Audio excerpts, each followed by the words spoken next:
All good, all good. Chilling.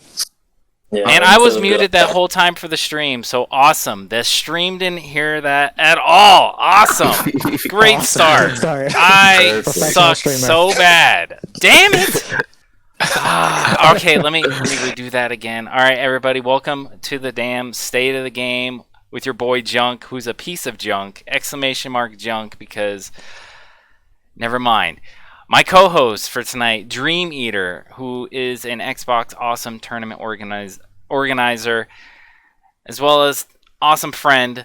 I have K7, the Frosty champ himself, along with Kung Lao extraordinaire SlikBeatz, and the hype Shao Kahn beast from the East, SOULWARRIOR71K. How are you guys doing? I suck so much. Damn it! Yeah, what's going on? Damn. How's it going? Can I not start off like a buster? Oh man, that's funny.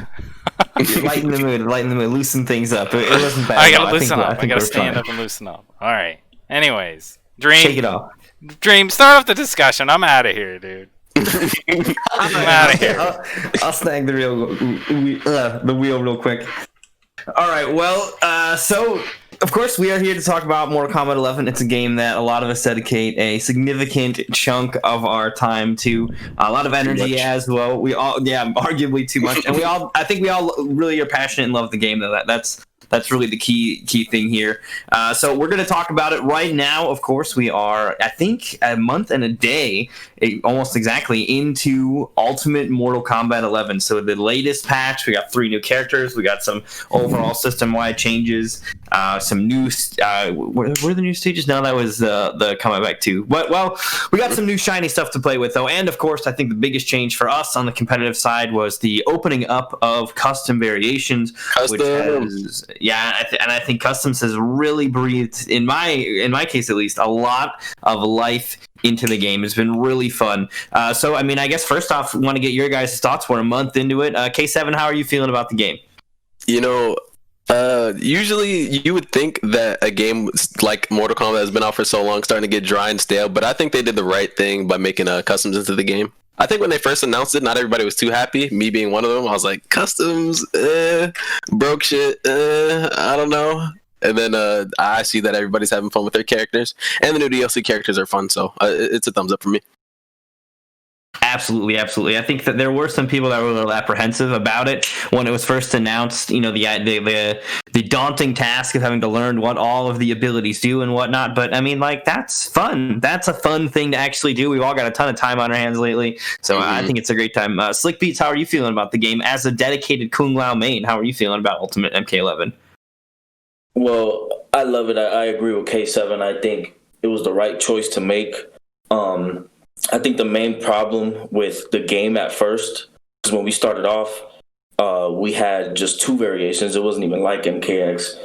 And I think people had a hard time trying to find the creativity within their character. Like, a lot of characters really just played the same. You couldn't really tell who was playing the character. You know what I mean?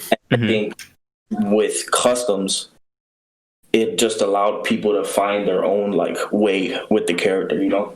Yeah, there's definitely a lot more expression available if you have a particular variation ultimately with your style, because I think now people have found a little bit of style that they can find with characters, like optimizing stuff or whatever. I mean, Slick, you're one of the most stylish players to watch. Every hit is always clean, lovely conversions. So I think that there's a little bit of that, but now coupling that with the ability to have now this is the SlikBeatz variation. This is about to get wild. I think that's pretty cool.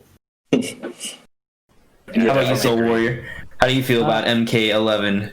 I think the developers went in the right direction. I mean, for me, I think the most obvious thing is it allows certain characters to be a more complete version of themselves. Absolutely. Because there are certain characters where it's like you could clearly tell it made perfect sense to remove the weaker move and replace it with a stronger move that probably should have always been there.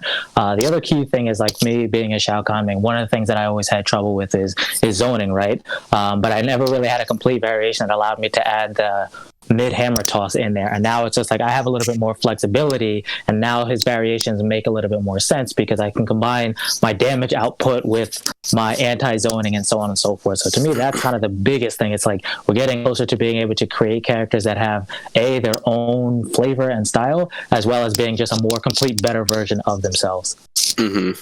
But I feel like when the meta starts to develop, you're gonna start to see like characters start to normalize a little bit and start to play like mainly one variation for the most part. Yeah, you're like kind of already seeing that. Yeah, it's already kind of doing that, but like for Jackie, I have yet to see someone come off of fucking upgraded next gen. Nope. Like everybody's been leap, strap, and grenade launcher. I've yet to see somebody play with something else. Well, we'll definitely touch on Jackie and her prevalence, but I think that there is some notion that okay, we will start to see characters sort of get funneled into particular builds, but I also, while that does exist to some extent, I do 100% see, at least for some characters, maybe it's not across the board, but really like good precedent for, oh, well, this move is used as a utility, so I may want to take this in certain matchups, but in other matchups, I'm going to go ahead and abandon it. Soul Warrior was just talking about Shao Kahn and zoning, being able to have that mid hammer, but when he's against a character that's not zoning him, he's going to want to be able to kind of swap that move out, and I think that's going to be a really interesting thing to see. You'll see people gravitate to, okay, this is what I like as like the core of my build, but what are the kind of side moves that you add onto that to kind of really flesh it out, that you could freely kind of move in and out of as well in a kind of matchup situation. It's unfortunate that when we play online, we don't have the tournament way of selecting things where you select your character and then your three abilities after that, because that would make swapping things on the fly actually way easier, because I think we are going to get to a point where it's like, okay, well, I don't need this move right now because it's not useful in this matchup, or I'm getting zoned out a lot more, so let me grab the smoke parry as Shang Tsung. You know what I mean? Like I think that's going to start to happen to some extent, and I think the developers should strive to encourage that. If there are things that are too strong, maybe bring them or bring up other, like, hey, this move's got even more utility. Look at now what you can do with this move to make that move that much more appealing. Yeah, when it comes to that, I feel like nerfing might not be the answer. I don't necessarily want to nerf him. I wanted to bring the other moves up. Right, no, that's what I was getting at. I feel like making other things more applicable or buffing other things, RoboCop, buffing other things might be the better solution, as opposed to always like every patch nerfing and like making. Well, they haven't been nerfing for the most part. I don't feel like they've been nerfing a lot of stuff. A lot of Katana players would tend to disagree. Yeah, but they're capping. Yeah, you can't.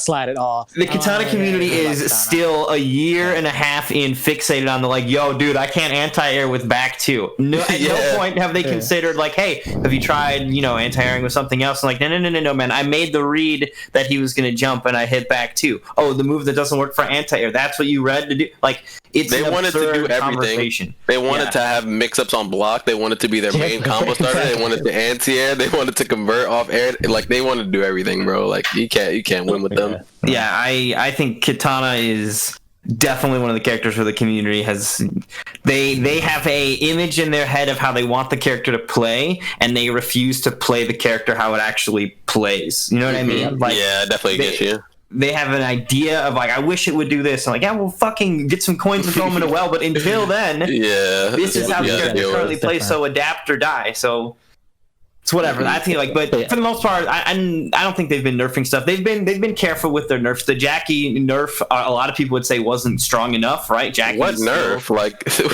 oh yeah, her dash punch. That's about it. Like, yeah, that should have real. That should have been punishable. Number one. That first off, shouldn't even been in the game.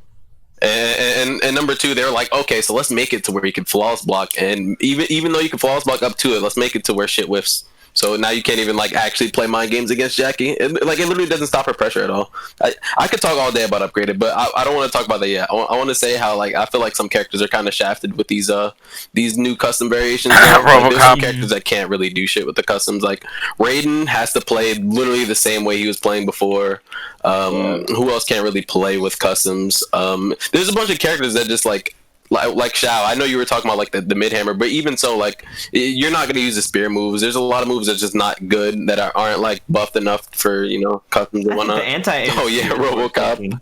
There's just like a bunch of shit that you can't really use competitively. My thing about the customs when it comes to characters like Shao is what it makes me realize is certain moves should just be base kit. It shouldn't be a custom move. Like when we talk about the hammer, to me, I don't know why I'm using a slot to use a hammer that is part of his character. To me, that kind of thing doesn't make sense, and I'm hoping that they actually take a look at that to say, okay, this was a custom move before, maybe it actually just makes sense for this to be part of his custom kit, so that way he's not using it, and come up with better custom moves for those characters where their custom moves aren't that good.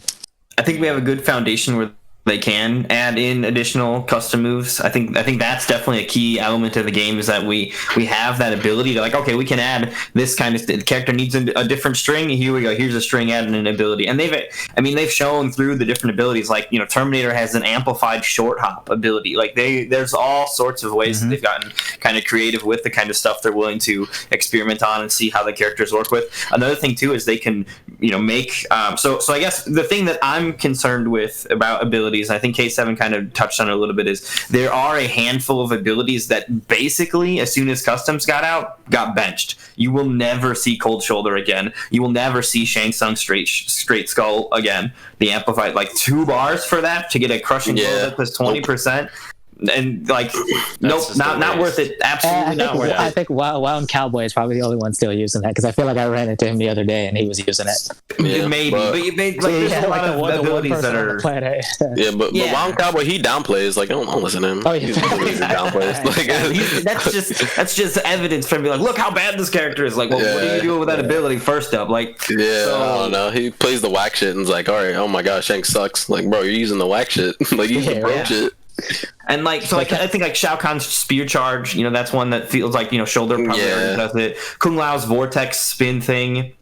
That vortex is garbage. I may be the only Shao who feels this way, by the way, but spear charge is better than shoulder charge. I'm just gonna throw. Is it one slot worth better than though?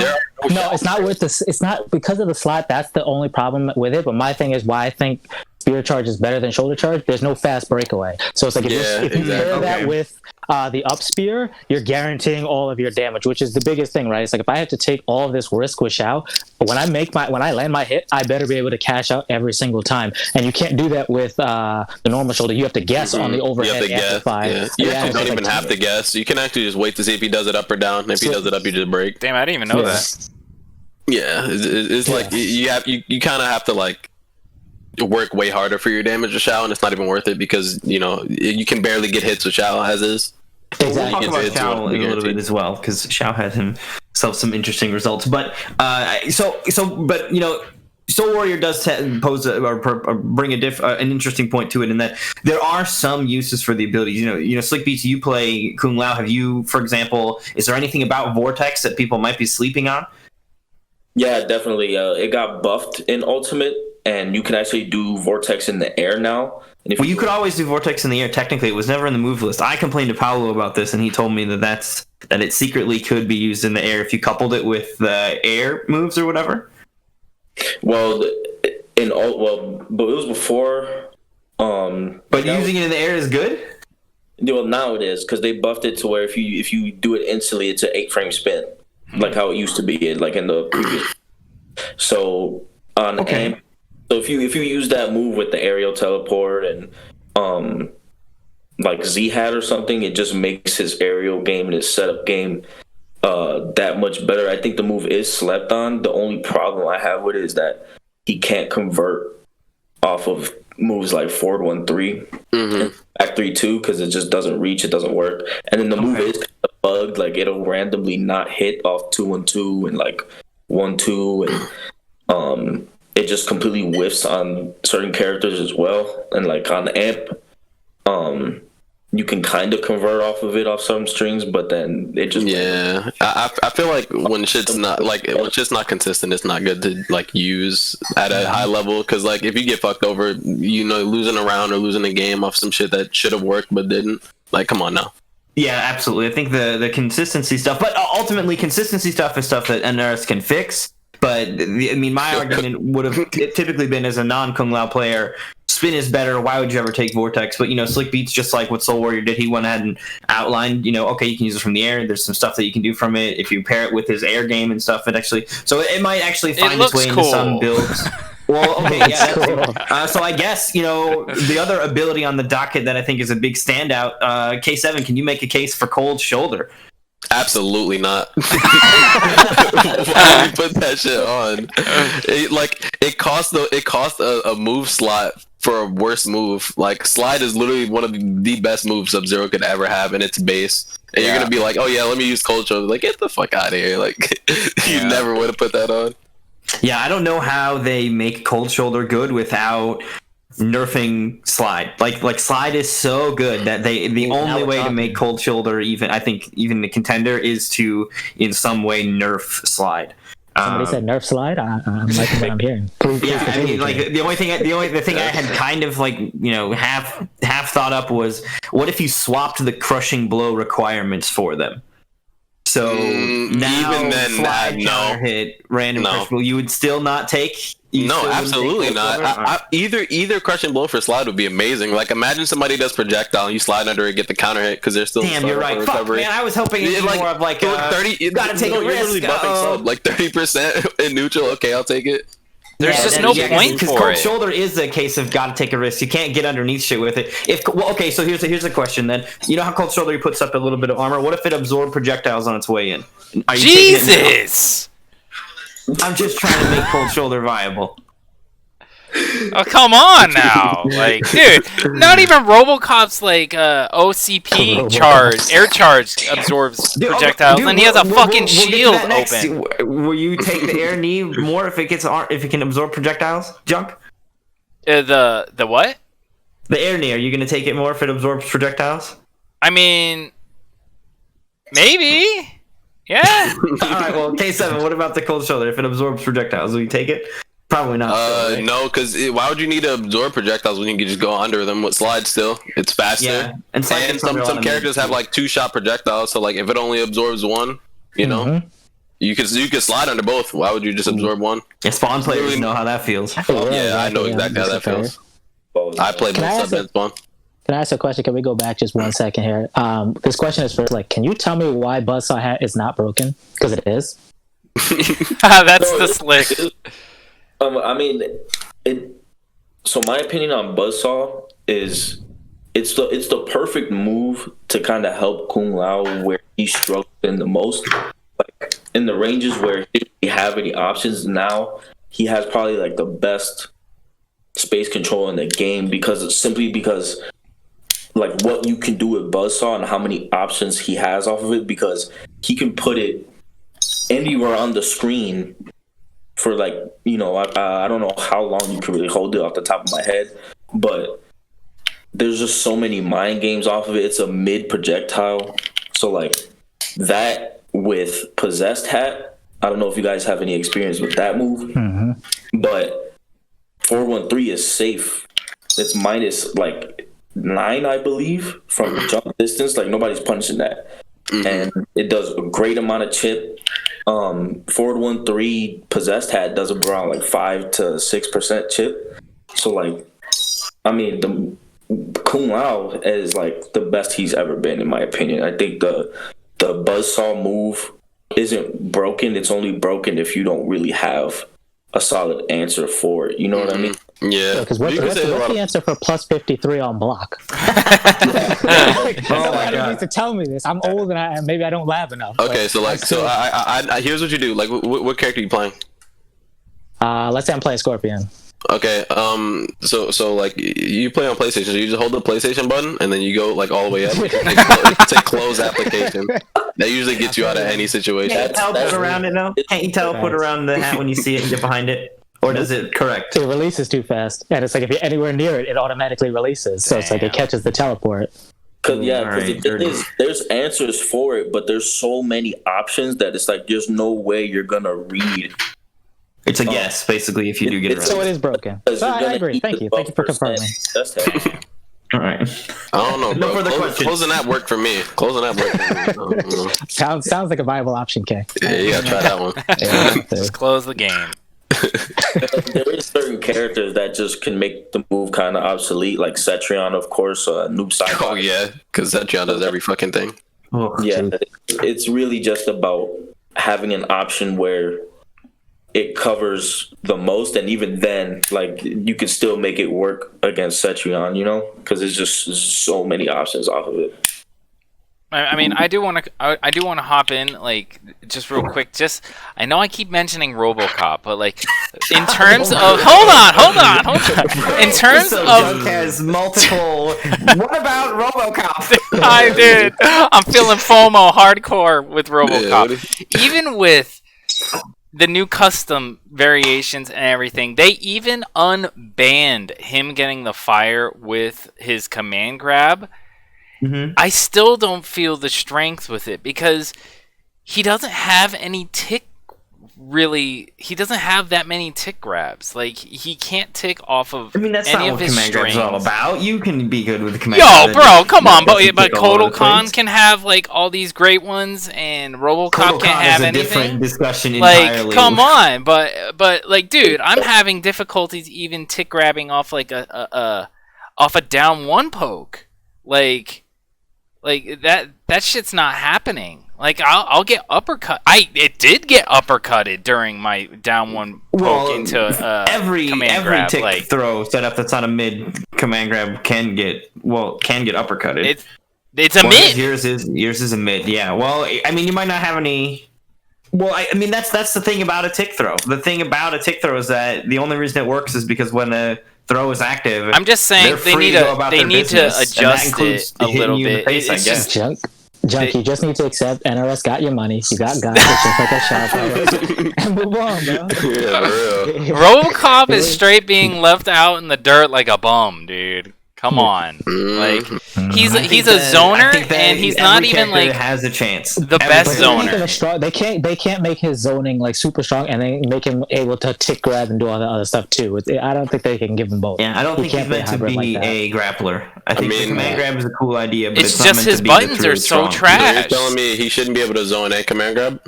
I know where you're going with this. Cetrion doesn't have a command grab, does she? Please tell me she doesn't. No, but I mean, I wish she did. She has she has good close in game. Kotal is kind of he doesn't have like strong zoning, but he's got Aaron.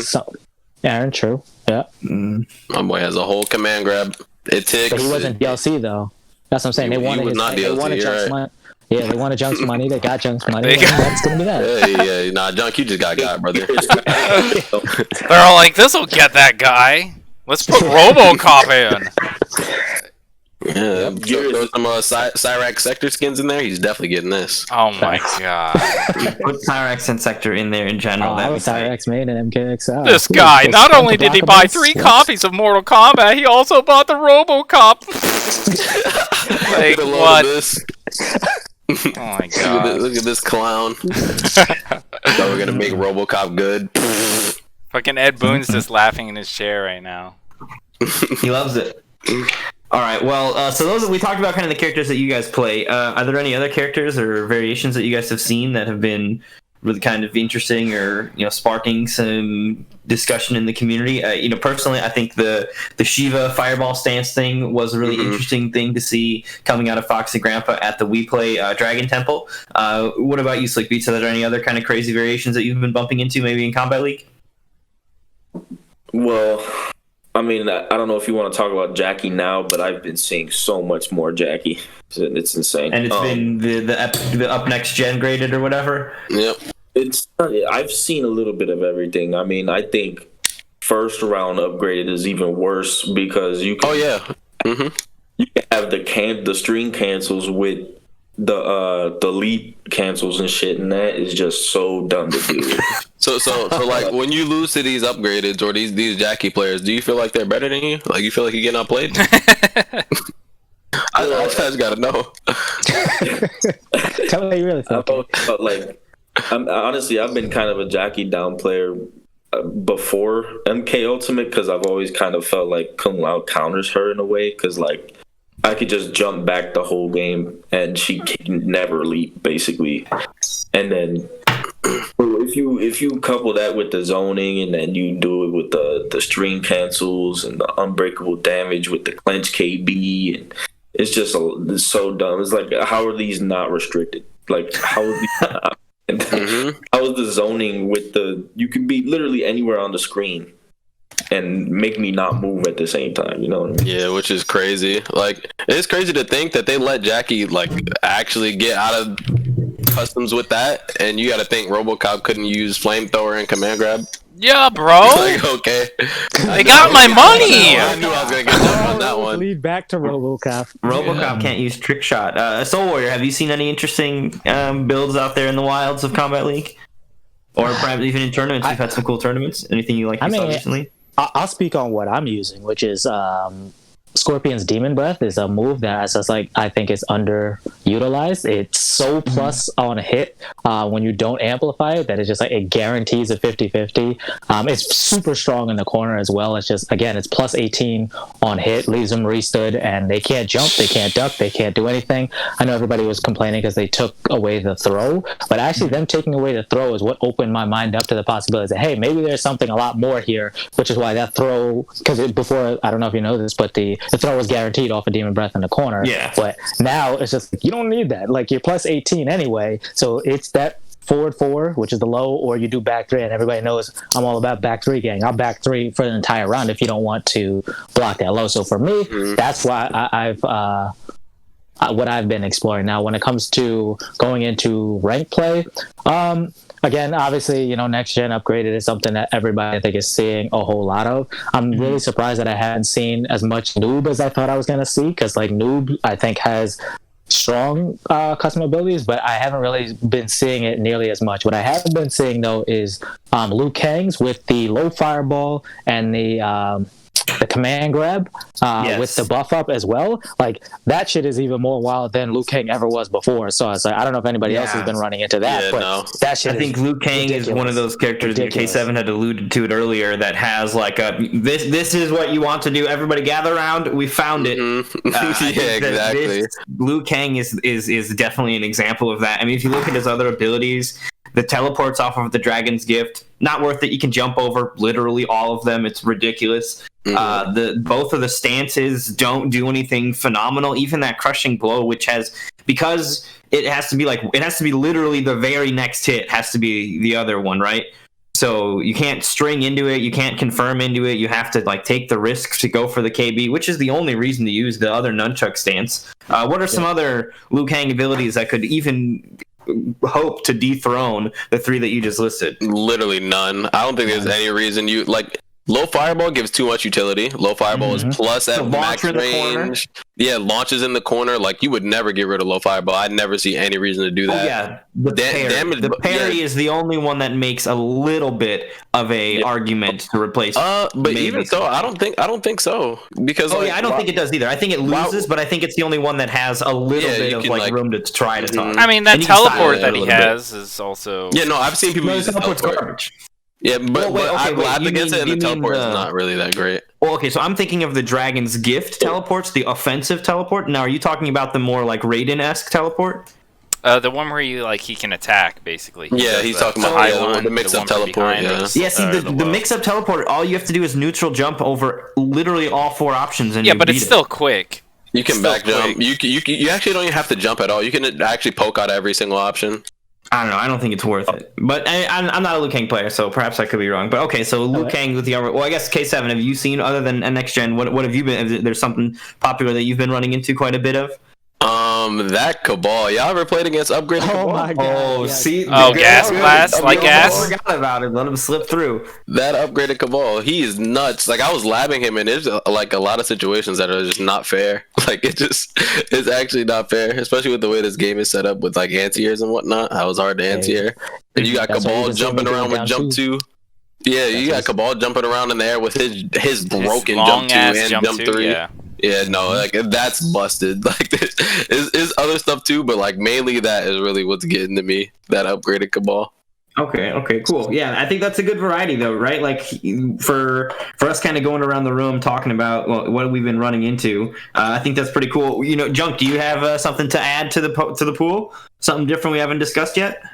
Honestly, I really haven't gotten much play. I haven't seen that many other characters than. I mean, I haven't seen that much difference from Devora's. I mean, Devora's are still kind of using the same thing that they were before.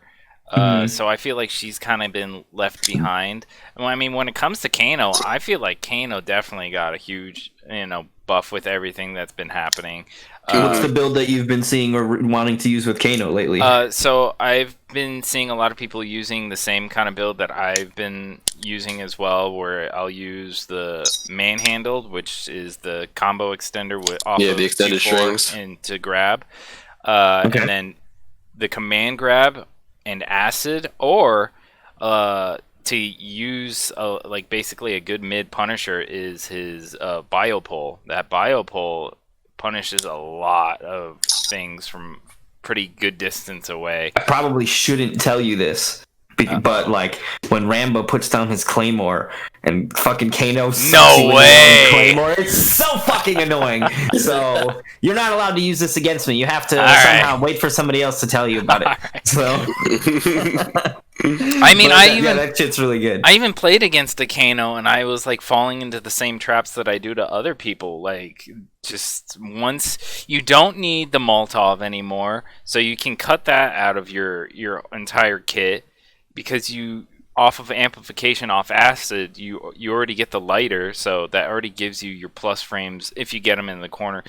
Kano is basically turned into like this mid-ranged manhandle, kind of push you to the corner, and that's where my mix really begins. That's where it's not even mix. Like Kano was broken. It's not even mix. It's literally unblockable. Hold up, Senor. Forward 2 overhead 13 frames. Okay, hold up. All right. At least my overhead's slower than yours. We'll get this, but Kano's straight broken. We're not gonna no. See, Sub-Zero has mix. It's a 50-50. Kano has straight up unblockables. They give you 70% in the corner. Like what?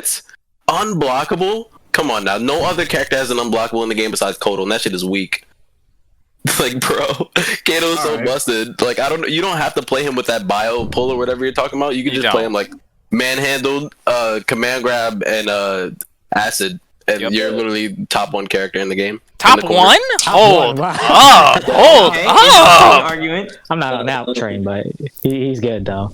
But can we talk about Cetrion for just a second and how broken that character actually is? Yeah, absolutely. Right now we're talking about just busted stuff, variations. Yeah, I was like, coming across Cetrion with the right build is absolutely ridiculous. With the right build, there's literally one build, and it's the most broken shit I've seen. You get like what? You get like ground pound. You get the wind move and teleport. Yeah. And it has no restrictions. She keeps boulders. She keeps what? Yeah, exactly. Cetrion literally just got better. She just fucking ascended. So now you get ground pound, so you can like mix off your strings. You have that tornado move. Now this is the kind of move that doesn't need to be in the game. It's safe on block if you don't amp it. If you amp it, it's plus. It armor breaks. It restands. It combo. Like it does literally everything in the game. Everything in the game that you need to move to do. Fucking list of it literally does everything, and it's so broken. And the only way to counterplay it is a like floss block gap. But even then, if you're trying to floss block her, she's just gonna start staggering. Or certain characters like Liu Kang's flawless block up 2 is a literal joke. I've seen memes about it at this point. Like that thing whiffs on a bunch of stuff. So I'm sure that there are plenty of instances where the pushback ends up having her safe from it anyway. Whiffs, an angel gets his wings. In my opinion, I'm happy when I see that. I can understand the lack of sympathy. I think Cetrion's really strong. So in my experience running around on Combat League, I feel like I've ran into a lot of fucking Kotal Khans. I feel like Kotal Khan has been a character that has, at least for me personally, been a bit of a thorn. He can turtle up whenever he wants. Yeah, I think dude. I think Kotal's broken. 1100 health. He still, for whatever reason, they think still needs it. Half screen mids, and most of them. So I think what I've seen a lot of is I see damage totem, command grab because he's got great tick throw setups. And two input. Command grab. Why only him? I don't understand. Because he needs it. He needs it. Yeah, it's a legacy thing, man. You played MKX. Yeah, they wanted that character to be like, if you've never played MK before, here's a character that you won't feel like, well, I didn't play Scorpion before, so I don't want to be a Scorpion player now. You know what I mean? Like, okay, this is a brand new character. If you're new to the game, new character to, right out of the gate with you. And look at that, command grab inputs, easy for you. Character has been broken forever, even though he gets rolled in the story mode. Doesn't matter. And then so the third ability has been typically either, I think, Amplified Disc. Amplified Disc, the bus frames, ridiculous. You can get those for free. Like, they're guaranteed now. There's no flawless block gap to exploit off of certain strings. I think in particular his big, dumb half-screen mid. Yep. And then in matchups where he's not able to get close, right? Like matchups where the zoning is too strong, that fucking cat. Yes, that's what I would run right through it. Which is like, I think the cat is probably the best projectile absorb or parry or whatever in the game because of its properties. Half the projectile parries lose to things that shoot twice, like Cassie's bullets. Right, Spawn, Nightwolf, whatever, they all get fucked over by that shit. And a lot of them sending the fireball back or whatever. I mean, like, the damage that you get out of Amplified Cat is so much more than, whatever other damage other people get. On top of that, he's got the mace parry to deal with some of that, the sun that he can hide underneath the bigger health pool. Character is obnoxious. So I think, that'd be the one that I would want to talk about as kind of obnoxious. And then one other thing that I want to mention is with Jax. I've been playing Jax just kind of casually, and I've seen when I run into other Jaxes, a lot of them playing with Ripped. I think it's because they want to do combos in the mid screen because that allows you to do that. But that's really all. Jax with Ripped has been something that I've been seeing quite a bit of. Haven't seen a single player use shotgun, but I have heard some things about it that might make it actually decent. I mean, when it comes to Jax, I don't want that guy getting any stronger. Yeah, I think Jax is good. That guy, I think Jax is in a good space where he's at right now. I think Jax is one of the characters also that previously benefited from having really solid variations as they were, and I think his ability pool also is really decent. Like, there isn't any other than the shotgun, which, like I said, I think I've seen some stuff that actually might make that a little bit more viable, but for the most part, a lot of his abilities have a good use. And if you want to do combos, you can. If you want to go for the command grab with the quad grab, or have the expert grappler strings, or he's got a really good kit to kind of play around with. Yeah, so I think he's in a great spot where he's at. I just think it's interesting because I guess previously people primarily were playing, I think it's Hunker Down, so you didn't see as much of the Ripped come out, and I think now it's cool to see a little bit more of it. Plus, it was attached to a variation that didn't have the ability to build up all the heat all the time because it had, I think, the clap on it too, so no gotcha grab. So just the way that some of his abilities kind of ended up pairing up, we're like, yeah, this is weird. But now that you have free customization with it, he's a lot of fun. Yeah, Jax is in a good spot. And also, like you were talking about not Kano, my bad. Kodo earlier, I think Kodo's like one of the stronger characters in the game, but not 100%. A lot of people are abusing him. Like, he just has so much right now. Yeah, it'll happen soon, but he just has so many different ways to play the game. Like, you talked about the 1100 health. Like, he can, like, zone you, kind of. Not really zone you, but play life lead and kind of, like, just time out. He doesn't actually have to fight you. Yeah, he just has to turtle, dude. Great anti-air if he's trying to like turtle up and force you to get in on him. So you're like forced to go in on his terms, and he's got the spacing and like the normals, the range on his forward two, and a handful of his other new moves even are just like, they are so big that where they are threats at is oftentimes where other characters are not a threat yet. So there's that weird, like, well, now I'm in his territory. I got to make it through this. And, I mean, fucking good luck. And you have to make it through, like, more than against any other character because he's got extra health plus the ability to heal. So it's that much worse. Yep. And when he throws up sun in the corner and you want to go fight him, good luck. Burned. Yep, GG. Yeah. You're burning, he's healing. That's the worst part, is that you're taking damage and he's healing. You're like, and he's got 1100 health for no reason. Yep. Yeah, it's ridiculous. The thing I haven't seen people doing a lot yet is either is down 4 into the guaranteed unblockable. That seems so unnecessary. I don't understand why he has guaranteed unblockable. And you guys complain about Kano. Yeah, we're still complaining about Kano. He doesn't get off. Yeah, right. This doesn't absolve Kano as his sins. They both get to ride off into the sunset to hell. Yeah, for sure. Yeah, I think the biggest thing Kodo Kahn, I could talk about Kodo Kahn for hours, but I think the biggest thing he has going for him is that he could really play the game in a lot of different ways. I've seen real defensive Kodo Kahns with the cat, the defensive totem, and the command grab.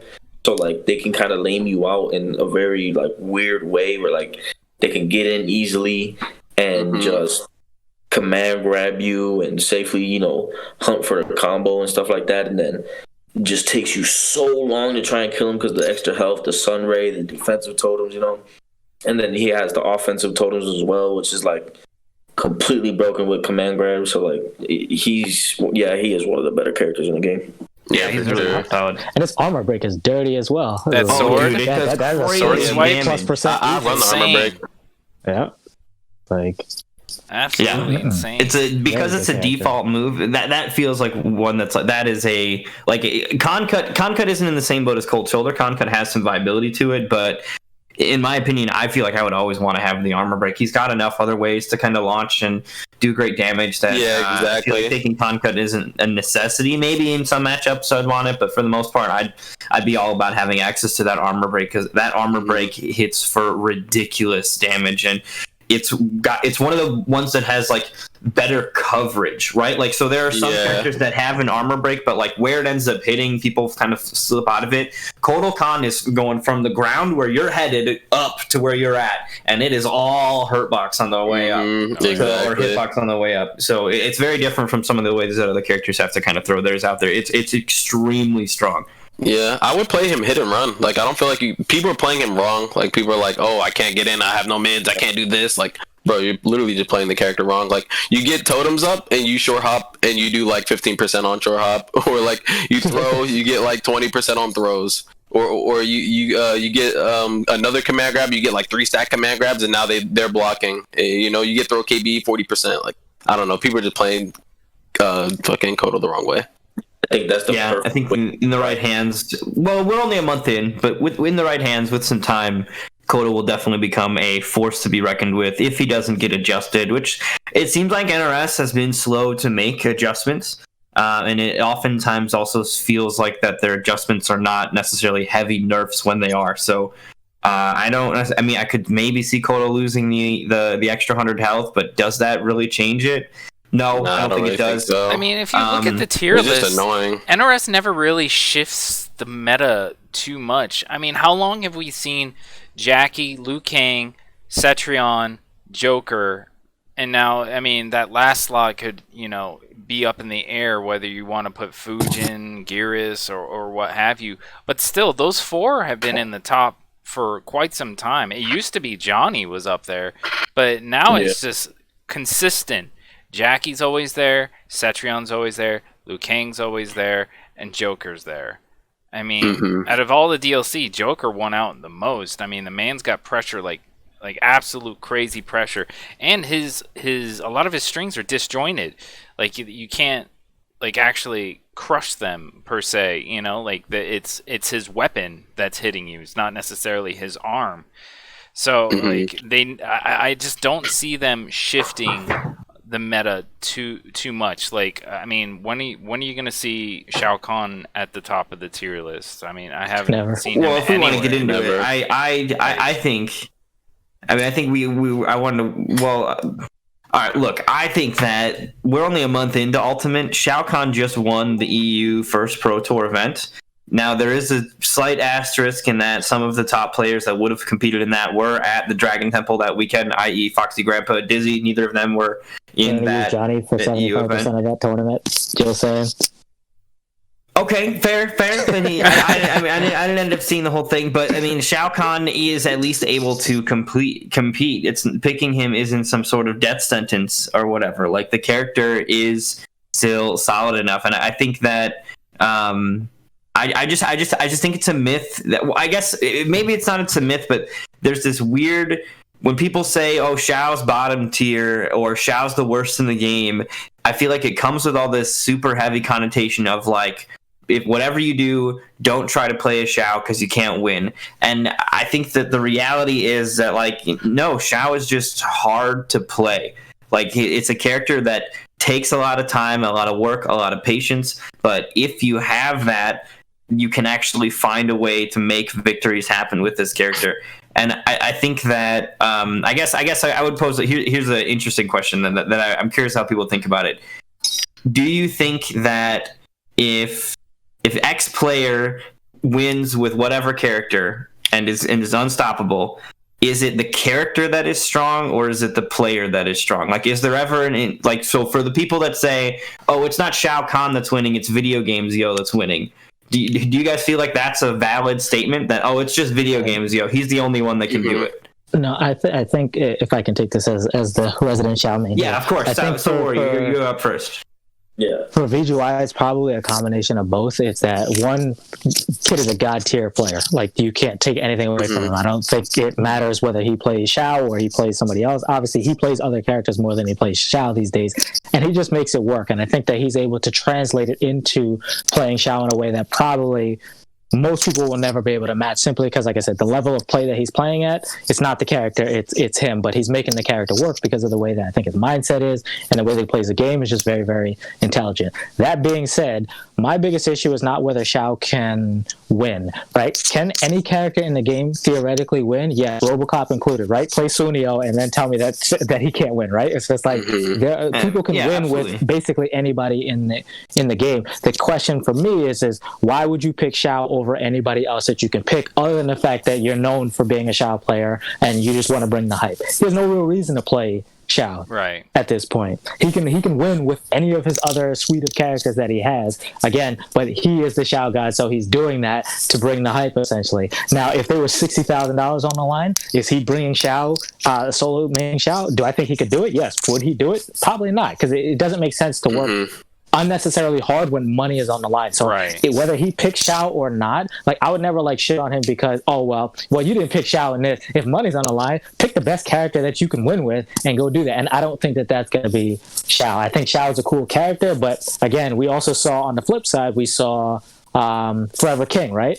And it didn't work out, and he switched off that shit quick as hell, right? Yeah, and I understand did. okay, he got blown up, and it's just like, I'm done with it. And that's not a mistake on his part. I think that he was smart to say, okay, this doesn't work against this player or in this matchup. I'm going to be smart about who I choose, and maybe Shao is not working for me. So I think it's a player by player kind of situation. But do I think saying Shao is low tier, saying that he's bottom 5, does that mean that he is unplayable? No, I don't think any character, especially if you put it in the right person's hand, I don't think any character is completely unplayable. Now, again, when money is on the line, would I place my money on Shao Kahn? No. That's what I'm saying. That's fair.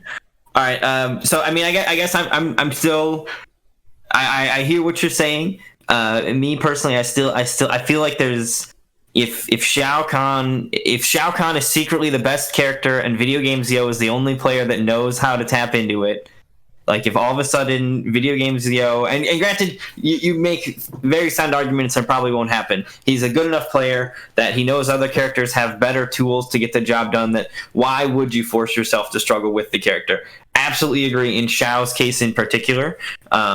So, you know, that is very, very true. But I feel like there's something to say on the flip side of it, though. Like people that I've never heard of come out of nowhere playing upgraded Jackie, killing high level players. Is like, what? Like, where did you come from playing this? See, that's the thing. That's the whole point of the tier list. Kind of going off what Soul Warrior was saying, is that, like, there are a wide range of characters that you can play, but the tier list is there to show you which ones have the easiest time to get the win.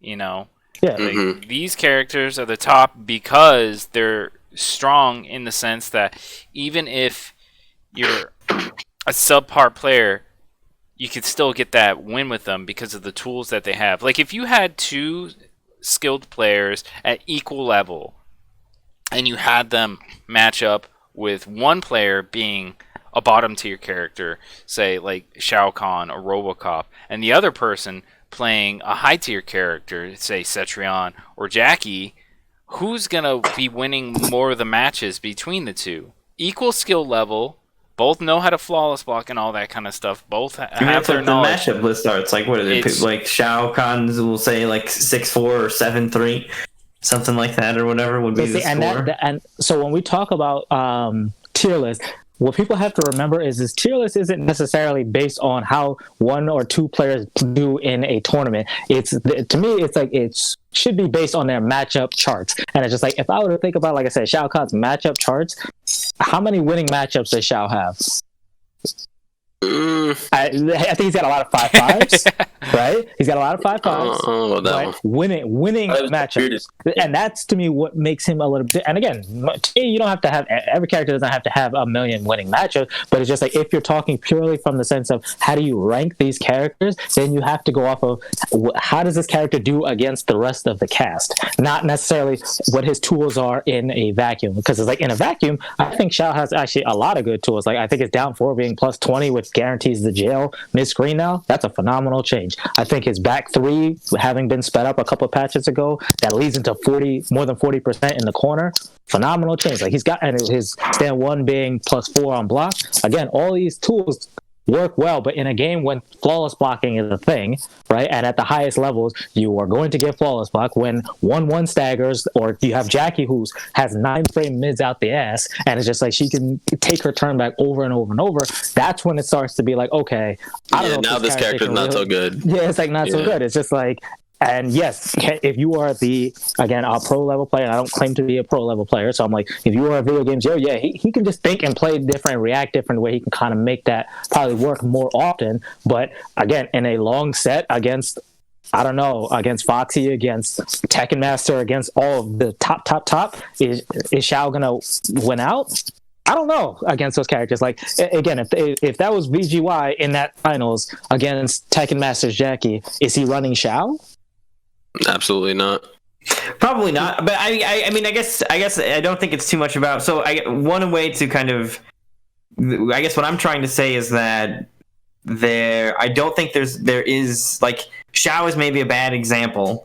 But the notion that like this character isn't good, but then if somebody can win everything and make that character good, is that character not good and everybody else just doesn't know how to do it? And an example, I don't know if you guys have paid attention to like Street Fighter 4 at all, but like everybody thought Gen was terrible in that game, and then man, I forgot how to say his name. It's something with an X. I forgot how to say his name, but all of a sudden he shows up, knows how to play Gen, and then that character like skyrockets up the tier list because somebody figured out how to make it actually work. And I think that is that it's not this weird like magic that VGY has to make Shao Kahn play in some other way. That character has the tools that it can be to do whatever. So I think that the tier list placement should be, I guess it is, and most would say, supposed to be based on 2 players of accurate skill, not the 2 best players with X character and Y character. But I think there is something to be said about like, these characters got the tools for, but it's fair. Not everybody's gonna agree with me. K7, do you have any thoughts on the idea? Oh, sorry, go ahead. I'm sorry. Like my Discord is bugging out, so I like missed like half of your sentence. Like I heard how you ended, but I didn't hear how you started. No, I just. Well, so we're trying to say somewhere. What we're trying to say, so we're. No. So I was gonna say it's like I actually agree with the general sentiment that you're making, and it's like, I think Shao plays MK11, but I think there are characters who are playing MK12, and that's that to me is where the issue kind of lies in. It's just like if everything was kind of held equal, I think Shao would be a good character, but it's just like again. I compare it to, I think Scarlet's a good character, so I'm not going to say Scarlet's a bad character, but I'm just comparing it to characters where it's just like the flaws that they have, to me, start to outweigh the benefits that they have, right? And Shao, to me, he's a risk-reward, high-risk, high-reward type of player, right? Which is like, if you go for the big, 3-4 and it lands, great, you're going to get 40%. But outside of that, if somebody is blocking your pokes, right? Because that was the big thing, especially on Twitter. Oh, well, his pokes got improved. Okay, so now he's just playing the same game that everybody else is, right? Everybody else is able to jail their pokes now too. So that to me doesn't matter. If Shao's down 4s are blocked, or Shao's down 1s are blocked, how are you opening your character up? And this is why you're starting to see a lot of gimmicky play from us Shao players. Right? You're seeing a lot of short hops and down 3s these days because it's just like to actually throw out some of his buttons are so risky, really risky if you're not getting the hit on the poke. If you get the hit on the poke, then you can do 1-4 and all that stuff, and that's fantastic. But if you're not opening people up and people are actually blocking, Shao can literally be blocked to death right now. And I'm like, again, when you're talking about the highest levels of play, can he kind of hang in there? He's kind of clawing his way to stay relevant in that regard, and I'm just saying I agree. Can he play MK11? Sure, but is it more stress than necessary to play a character like Shao Kahn? Yes, that's the only point that I'm making. Okay, no, I understand that. Like, I make kind of like the same case all the time. It's like, why would you play Shao when you could just play like literally just a better character? You don't have to struggle. You don't have to deal with a lot of the shit that Shao has to deal with, or just any character that just like lacking. Like if you're playing the zoner, let's say you're playing Scarlet. I'm not saying she's a bad zoner by any means, or let's say you're playing Sonya or whatever. Like, why would you pick either of those characters over Cetrion? You just literally just play Cetrion, the best zoner in the game. Because it just doesn't make sense. Or like a strike throw character. But the thing is people do pick other characters other than Cetrion. Like Twixie, for example, diehard Scarlet player. It's got some good results behind the Scarlet play as well, and is dedicated to playing that character, right? I mean, yeah, but there are people who play plays a lot of RoboCop. That's the character he wants to play. He doesn't want to play Cetrion, despite that being probably the best zoner in the game. Yeah, no, and that's fine. But like at the highest level of play, it's like when are you going to give? You know, if you're going to compete, I know Ultra David and whatnot is not competing, but like if you're going to compete, and you're going to play at the highest level. What's to say like I'm going to play Shao over playing like Liu Kang or something? Somebody that gets better, has better zoning. Better mids, I think that, like, you know, I'm just saying that people there are people that would make that decision. Now, currently the players that are good enough to make Shao Kahn work have backup characters, and they realize how much money is on the line, etc. So they do typically make the switch over. I'm just saying that there is a hypothetical person out there that is good with Shao and only Shao. Their brain only speaks Shao Kahn's native tongue, which we've never heard before. He only speaks English to us, but you know that he speaks some weird gobbledygook. No idea what he's saying, and I'm sure that there's that like the possibility that somebody could like, oh, I figured this out. This makes sense to me, and then they start like steamrolling, and it can happen with a lot. I think a lot of the characters in here, there's that kind of like it's somebody possible. could maybe figure it out. I would say I think it's possible. It's unlikely, not though. Very probable. But I would say that kind of speaks to the bigger thing, which is how many characters in a game can you really solo main? I don't really think there's that many that you can win a tournament solely every single time with just one character. I think it's like whether you're a lower tier character or not, you almost always have to have some level of backup.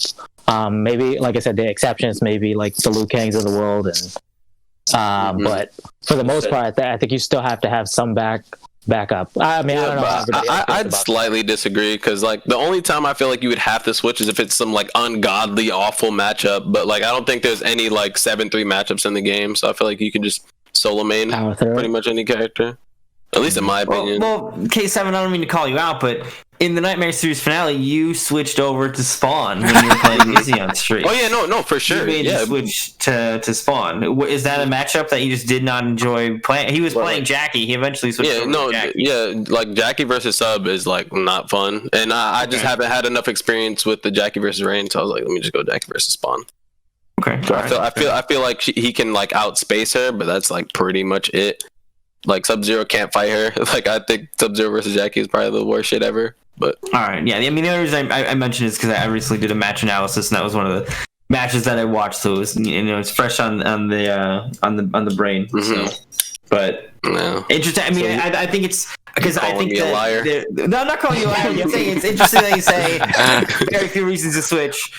Recently, I did switch though in the tournament. But I think one other thing though, I think that is really cool is that the variations and the customs will in some ways alleviate some of that need to switch. Now, for some characters, they don't have good abilities that really cover certain gaps, maybe, but it's a good enough platform that maybe in the future we could see some for them. But there are definitely some characters that do have like, if you don't like dealing with this, well, here's this ability that kind of answers that question. Mm-hmm. Yeah. And now you can kind of put that in when you run into those things without having to switch characters. Just have to drop some, whatever other utility move that you may be using. Mm-hmm. But I feel like there's some characters that can like play one variation and answer all questions. Like Sindel, you can now run like, what is it? Her you can run her launcher and you can run her low scream. So now you can like duck under projectiles, so you don't got to worry about getting zoned out. But once you're in, you can combo. Like it's just shit that people don't have to like make decisions about anymore. And that's what variations was. But like when you make it into customs instead of like variations, now you get people that can just do whatever the fuck they want. Yeah, I think so. So I think that one thing the game definitely needs, now that you bring that up, is I think it needs to have more conflicts in the game. I agree.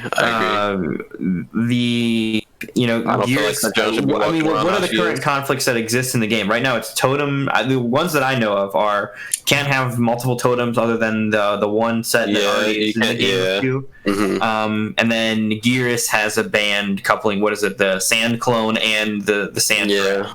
So are there any Like, other that doesn't band make variations sense. that you know of, or band combos that you guys are aware of? Not any band combos. I haven't really figured those out yet. But Yeah, I haven't seen any others. Yeah, I haven't seen any besides those that I could like. I would like to actually see more of those. I would like to see more of those, even if just to promote variety. Not even saying that like, oh, this is broken. Like, no, so for example, to like get like not be in the game. Like I don't think upgraded next gen needs to be a thing at all. Like that shit needs to go. Yeah, and they could. I think that would be a good conflict to input in there. Like you can't couple the leap with any of the air shrapnel stuff. If you're going to take the air shrapnel stuff, you have to do it with a normal jump, for example, maybe. So you can't abuse that for that. But like other examples would be like Noob Saibot with the anti-air sickle and the teleport extension combo. I feel like make that conflict just to inspire people to fucking not be so bland. All the derps that like to play ninjas. I guess I should maybe raise my hand for this part, but all the derps that like to play ninjas at the lower level, that they're equipping. They're like, look at, I did my 45% training mode combo build, and that's they've got all the amplifiers in there without even having enough meter to do it. So I think introducing some more conflicts is probably the next step to start to kind of curve maybe some of the stuff. Like, okay, these tools are cool, but maybe these two together are too strong, and maybe not even too strong in the fact that like this makes it so that this character is too good, but too strong in that it makes it so that this build for this character is so outshines all of the other options that you basically only see one version of it. And I think variety is definitely what the game is supposed to be getting more of, and there are a handful of characters that could probably use some tweaks so that the variety is better. Like the low fireball was something with Liu Kang, for example, or whatever. I don't know what to do about that one, but there's a handful of characters that more conflicts, I think, is probably something that I'd like to see in the future. I don't have a long list of ones that I for sure know of, but we'll see as we get into the more territory of more and more stuff being broken. SlikBeatz, do you have any thoughts on that idea? Well, I think in order to really balance things, I think what Soul Warrior said earlier, making things like base moves or just making the trash moves a little bit better. Like I really want Vortex to be a good move, but because it has a lot of potential, but it's like what's stopping Kung Lao from being any better than what he is right now? It's like he's fine where he is. You know what I mean? So like, I think as far as balance, the only ideas I really have is, like I said, making some moves better, making some moves base moves. I mean, do you ever use? I just to go to SlikBeatz again. Do you ever use the Great Kung Lao like variation? Right now you only really need 3 variations for Lao. It's Great Kung Lao and Z Hat, Buzzsaw and Possessed Hat, and then Orbiting Hat. And I use Orbiting Hat and Z Hat, or Orbiting Hat and Air Teleport. But that sounds like some good variety, though, right? That doesn't sound bad. You could really solo main Kung Lao now. Like with those 3, like it covers the whole cast. Like the Great Kung Lao stance is actually immune to Jade's glow. Like really, I didn't know that. Yeah, it's a great Death to Jade. Death to Jade. Yeah, that Dahlia's dance or whatever Delia's dance is. Yeah, that's been. Why does everybody hate Jade so much? Guys, help me out. Because she doesn't play Mortal Kombat 11. I will very briefly explain it in the way that I look at it. Is that Mortal Kombat is a game where literally every character has a fireball. It's baked into the whole thing. Every single character has a fireball. Jackie is like the one weird exception, and she can equip one, and that's like the first time ever that a character has not had like a base fireball. MK9, MKX, everybody's got a fireball. Veritor throws that little bitch on his back. It's a fireball. Okay, so but Jade has a move that then just completely makes her immune to that portion of the game that every character, other character has to play. Every other character has to play with the fact that he's got a fireball. And it was actually your character that set that precedence, which was Noob. back What? in No. MK. I don't care about. I only play Noob because he's like, well, whatever. I don't have any particular affiliations with him. I haven't Dream played dropped him since, fucking yeah, Noob. I'm a Rambo player now. So get out of here with that. But yeah, that was an old school. I thought they stole that from Noob from what was it, MK Trilogy or whatever it was. I thought that Jade has been glowing since MK2. Has she? I thought that she had purple glow since MK2. You're right. She actually has. Yes, that is a true statement. But was it Noob's first appearance in MK2 as well? I don't remember, to be honest. It might have been where he showed up as like a secret fight or something like that. Yep. But nonetheless, whatever, whoever's the idea was, Jade doesn't have to play Mortal Kombat. I think that's why people don't like her. Is that the ability for her to just not play Mortal Kombat? And while it'd be one thing if she just could like not deal with fireballs, but everybody's annoying Jade that they don't like to fight, then couples that with the air batarangs, so she's not only not playing the fireball portion from your end, but then throwing one of the most annoying editions of the fireball thing in Mortal Kombat ever at you, and it's just like, all right, well, this is frustrating for sure. Dream, I feel like you've had some bad experiences with Jade.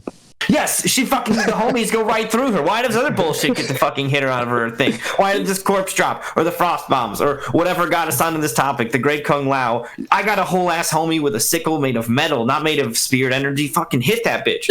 I think Jade's strength comes in like the fact that she doesn't have to do anything, and like you see a lot of aggressive Jades out there, and it's like she can be aggressive, but her strength truly lies in the fact that she doesn't really have to do anything.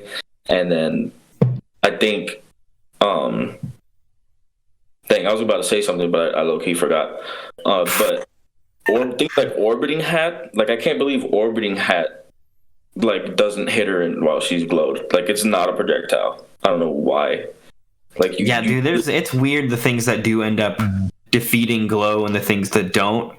It feels like there's not much of like a rule that you could apply to it, because it's almost like haphazard what beats. Like the blood tentacle wins, the chaos vine, or why like for example, why does Cetrion have to have a tool that beats anti-zoning tools? The best zoner in the game, the vines also randomly don't count it. Like there's all sorts of goofball stuff that ends up happening with like the rules or whatever with stuff, and I think glow is just like a big one of those. So it's glow paired with her other abilities that makes it. Well, it's glow paired with, I think that the uppercut is also like best uppercut in the game. Uppercuts are better than they've ever been. Yeah, it can get frustrating real quick. How do you guys feel about down two crushing blows? Are you guys in favor or not in favor of those? I think they're cool. I like the idea. I like them, but I don't think they need to hit after like all highs. I feel like they need to hit after like maybe just throws. Yeah, throws specifically would maybe be a little bit better. But I'm sick of people. It would make it more hype for it to be just like off a read instead of somebody mashing down two and you press down one. It's like, oh fuck, dude, that's so aggravating. I mean, but there are also a handful of special moves that like it feels good when you block they could leave that too. Or a noob teleport, but I do agree that like people mashing down two and then happening to clip you out of your jab pressure, especially when you're trying to jail off of it and you slightly mistime it or whatever, and now your teeth are flying across the stage because some fucking moron just leaned on the fucking Y button. Yeah, you're holding 50%. Every time me and K play, I can feel him shaking his head through the screen. Yeah, bro. I've gotten down to KB more times by SOULWARRIOR than like everybody I've ever played. Yeah, it's that part of it is a little bit frustrating. 100%. I would not complain at all if they said, okay, they only work on throws. If you got to duck under a throw, even if they didn't do it for special moves would be cool too. Throws and special moves would probably be the best way to do it because it does feel good. Well, I guess throws would count command grabs, right? If throws still count command grabs, and then what if you short hopped like the mid command grabs? Now you can uppercut crushing blow them because they're throws, because that's the new rule. That'd be tight. That'd be hard, but yeah. My bad. But I would honestly be fine with the way down twos are. It's just a pushback that kills me. I hate it. You got to flawless block them. That's what they want you to do. Even if you flawless block it, like if you throw out a high, sometimes you can't punish because some characters return to crouching after down two and others don't. It's really some characters never even leave it. Devora. Yeah. Oh my gosh, her down two doesn't even fucking make sense. Her Collector, like they have broken down twos. Yeah, super, super good. Oh, but like I was saying, I feel like from a viewer's standpoint, like just seeing random down twos, like, oh, it's cool, but like when you get to the higher levels and you see somebody mash down two and they get the KB, it's like, oh shit, he's about to E50. But like it'll be even better if they read a throw and you see him duck the throw and he gets a down two KB off of it. That makes it like more enjoyable for the viewers to watch and make it hella hype to me. Yeah, I agree. I think there's a lot more fun to the aspect of it being a read. The random occurrences of them are not. I mean, I guess in some ways randomness is exciting, but I like from somebody that understands at least what I'm watching, and a lot of the viewers, this is a niche audience. Most of the people that are coming to watch these tournaments, the high level stuff, you know what I mean? Like the people that bought it for the story and abandoned the game and came back to play the Rambo Tower are not also tuning in for the Pro Tour. They're just not.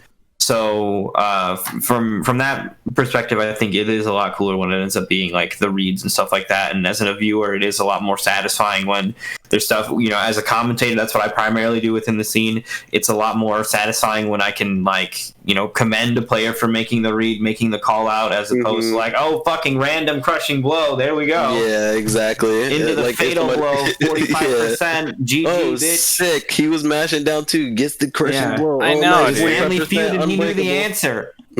And as a player, it makes you feel like so scrubby. You're like, oh my god, that just happened. Like, like I didn't really get outplayed there. Like you didn't read that. You were pressing down two whether I grabbed you or whether I did a stand jab. It didn't fucking matter. Like, you just mashed that's me. facts. Absolute facts. Yeah. See, look, no, sorry, Warrior knows. Like absolute facts. It's like regardless of what you were doing, the down two was getting pushed. So or you're getting Keeping